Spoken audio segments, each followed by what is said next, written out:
Hello and welcome to PaintShop Pro Basics episode 35. Today we're going to do the Change to Target brush.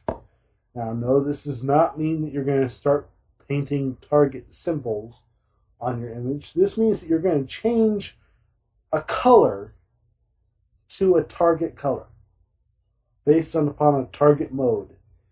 This is a really cool brush. This mixes together the lighten, the hue, and the saturation brush all together and includes a color option. This is a very powerful brush. This takes all of the options previously given, gives you a little bit more control so that you actually know what you're getting into. This is something I can find a use for. I'm going to show you right off the bat how this works. First, you come over to your materials palette and you set a material. I'm going to get a blue. No, I'm going to get a green. I like green. Green's a cool color. I'm going to come up here to mode. Now, mode is where you determine how it draws. Will it change the color? Will it simply change the hue? If you change the hue, it keeps the saturation and the lightness settings. Will you replace the lightness with the lightness for your new brush? Will you change the saturation to your new color? So many options. The recommendation is for color because color does more than just change the hue or the saturation or the lightness. It actually affects all three of those values to a certain amount. Set your opacity to a low setting and start painting it in.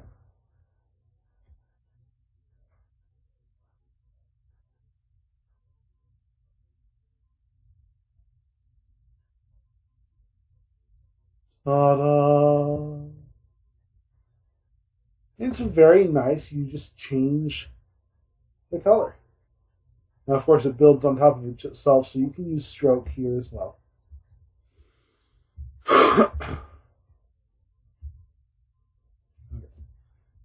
If I change it to hue, you can see we're only changing the hue, but everything else remains the same. It's not as dramatic an effect as the color was. Of course, if you adjust opacity, you get an even bigger effect. Saturation, it's a very saturated green, so we'll get a very saturated color. Here, when we change it by saturation only, it's like a saturation up-down brush on steroids. I get to determine how saturated my color is, and that will determine how saturated the resulting color here is. That's very nice. Lightness I don't like as much, because when you change all of that to a single lightness value, you're going to get some weird colors. So lightness is only useful on a very flat colored area. So the second you start adding those extra bits, it just throws everything off. So more like for graphics than for photos is what I would use lightness for. But that's me. Undo that. And so it's a very, very simple tool. You determine what mode. The preferred mode is color for most things. You determine your color, which includes how saturated and how light the color is. You affect the opacity for the strength. Step can also come in on this because it will determine how much of the opacity setting is put down, how close together, yada, yada, yada. You can have a lot of fun with this brush. This brush mixes those three brushes I didn't have a use for and gives them a use. That's why I love this brush so much. So it's a really cool brush. I suggest you try it out. Lots of fun.